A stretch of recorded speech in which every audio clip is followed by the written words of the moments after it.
Hey there! Today we're diving into a common problem that Flutter developers may encounter. So, picture this. You're working on your Flutter app and suddenly it gets stuck at performing hot reload. You try a few troubleshooting steps like Flutter clean and rebooting the emulator, only to find the app now stuck at connecting to VM service. Frustrating, right? But fear not, we got the solution.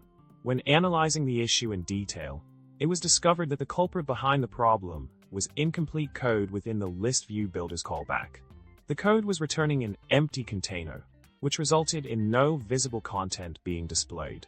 This led to the app getting stuck during runtime.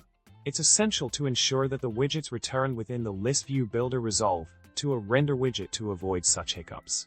Now, onto the solution.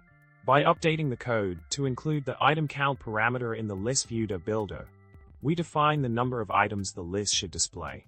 Additionally, by providing the container with attributes such as height, color, and child content, we ensure that the container is visible and has the necessary structure to render correctly. These adjustments transform the code into a functional piece that avoids the app from getting stuck and displays the desired content seamlessly. In summary, tackling issues like app freezes during development can be a bit tricky, but understanding the core concepts of Flutter widgets and render widgets can help streamline the process.